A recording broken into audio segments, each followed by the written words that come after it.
सनातन संस्कृति में जो जितने भी वैदिक स्क्रिप्चर्स हैं, महाभारत पुराण में, उसमें कई जगह जो अप्सराओं का जो वर्णन है जो स्वर्ग में पाई जाती हैं, उसी को हूर भी कहा जाता है। जो हम जन्नत जिसको कहते हैं, जन्नत की हूरें यानी स्वर्ग की अप्सराएं। अब इसका मैं थोड़ा सा एक बता दूं। In heaven there is a beautiful lakes golden complexion apsaras live there. Mahabharata वन पुराण खंड 168 he is received by heaven by 1000 women of beautiful apsaras. Mahabharata भाग 13 79 27 ये नंबर में।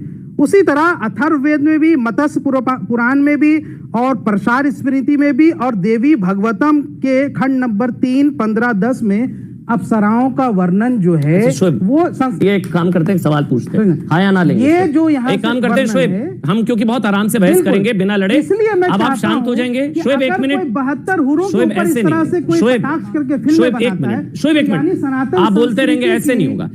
एक एक करके सवाल जवाब होगा। आप सवाल से नहीं डरते ना, आप सवाल से नहीं डरते ना। सवाल है मेरा, आप सबकी तरफ से एक सवाल है मेरा। किसी हिंदू को कमर पर बेल्ट लगाकर उड़ाने का लालच अप्सराओं का दिया गया आज तक?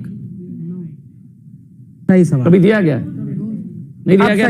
तो फिर ये तुलना ही आपकी हास्यास्पद नहीं, बहुत ही भद्दी और बकवास थी। गजब बेइज्जती है। अमन, शोएब भाई से सबसे पहले तो मैं ये कहना चाहती हूँ कि वो समय चला गया जब आप लोग श्री राम को इतना हल्के में लिया करते थे कि किसी भी चीज पे लेकर बहुत लाइटली उनका उदाहरण दिया करते थे। प्लीज, अब वो समय नहीं है कि आप ये काम करें। 72 हूरों के विषय से अगर आप श्री राम को कंपेयर कर रहे हैं तो आप अपनी असलियत नेशनल मंच पे कहीं ना कहीं दिखा रहे हो। और यहाँ बैठा हुआ एक भी बच्चा या स्टूडियो में मौजूद एक भी व्यक्ति ये बात बर्दाश्त नहीं कर दूंगा, मैं माइक उतार दूंगा। गलत है ये नहीं।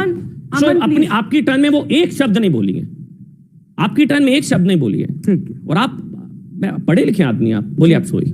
ये लोग मुसलमान बच्चे को सिर्फ इस्लामिक स्टेट बनाने के लिए भीड़तंत्र की तरह इस्तेमाल करना चाहते हैं। इसलिए चाहते हैं कि उसका दिमाग ना खुले। ये लालच और डर दो चीजें इस्तेमाल करते हैं मुसलमान बच्चे का माइंड कंट्रोल करने के लिए। एक समय के बाद वो अपनी सोचने समझने की क्षमता भी खो देता है, वो अपनी रैशनैलिटी खो देता है। इस तरह की ऑपरेंट कंडीशनिंग ये बचपन से 2 साल की उम्र से लेकर 80 साल की उम्र तक एक मुसलमान की करते हैं, तभी वो सुसाइड बॉम्बर बन के फटता है। भाई, कोई भी लॉजिकल आदमी आपके कहने पे वो काम नहीं कर सकता।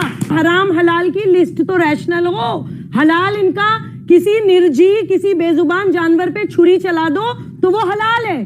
किसी हिंदू को मुसलमान बना दो तो 7 पीढ़ियां जन्नत में जाएंगी, वो हलाल है। लेकिन होली के रंग खेल लो तो वो हराम है।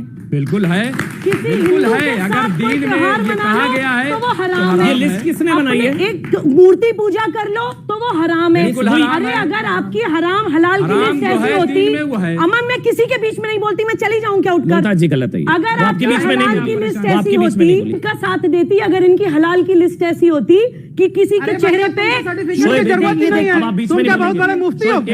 बंद करिए आप, मैं माइक लेकर आपके पास आ रहा हूँ। इस माइक में ऑडियो दे दीजिए। शोएब आप बीच में नहीं बोलेंगे, बोलिए। आप बैठिए, बैठिए, बैठिए।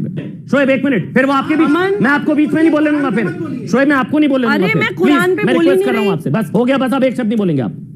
अमन, मैं हराम हलाल की और इनकी जन्नत दोजख के कॉन्सेप्ट के साथ बिल्कुल खड़ी होती अगर वो लिस्ट ऐसी होती कि किसी के चेहरे पे मुस्कुराहट लाना हलाल है, किसी बेजुबान जानवर को बचा लेना हलाल है, पेड़ लगाना हलाल है, नदियां बचाना हलाल है। ये तो आपकी लिस्ट होती नहीं है। आपकी लिस्ट ही लॉजिकल होती है। मुसलमान बच्चे को डराने वाली सारी चीजें होती हैं। रंगों से खेलना हराम कैसे हो सकता है जी? नाचना हराम कैसे हो सकता है? गाना हराम कैसे हो सकता है?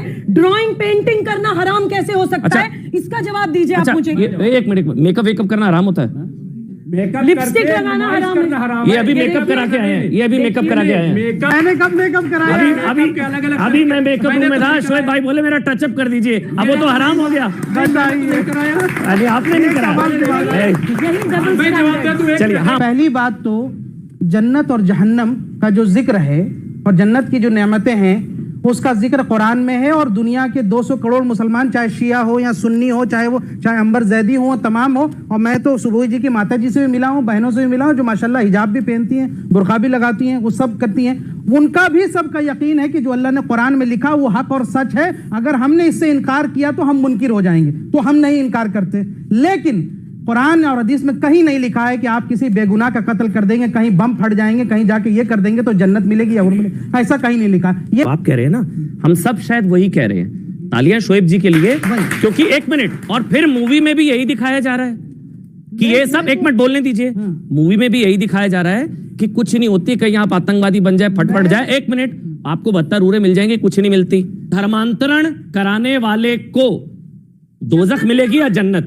धर्मांतरण कराने वाले, जबरन धर्मांतरण का तो कोई जिक्र नहीं है। नहीं, जिक्र नहीं है। आप बोलिए ना, जबरन धर्मांतरण कराने वाले को दोजख या जन्नत? जबरन धर्मांतर कराना ही हराम है। अरे बीच में आने की जरूरत नहीं। अमन प्लीज, अरे भाग क्यों गए? भाग रहे हैं आप? क्या बदतमीजी कर रहे हैं? आप बदतमीजी क्यों कर रहे हैं? आप अपनी सीट पे बैठिए। आप मुफ्ती हैं क्या? नहीं, आप मुफ्ती हैं, आपको जूरिस्प्रूडेंस का पता है, नियोग का पता है।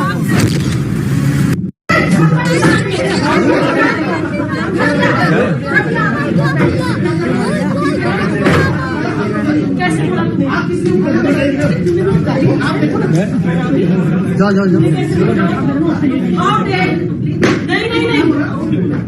इस्लाम का इन हरामियों को मैं औकात दिखाऊंगा। चल निकल यहाँ से, चल निकल यहाँ से, तू निकल। तेरी औकात कैसे हो गई है? मुसलमान औरतों को साला क्रॉस की तरह इस्तेमाल करते हो। मेरे बेटे को तू हराम देगा, साले दरिया हरामी, तुझे इतना मारूंगी ना, कुत्ता साला, निकल यहाँ से।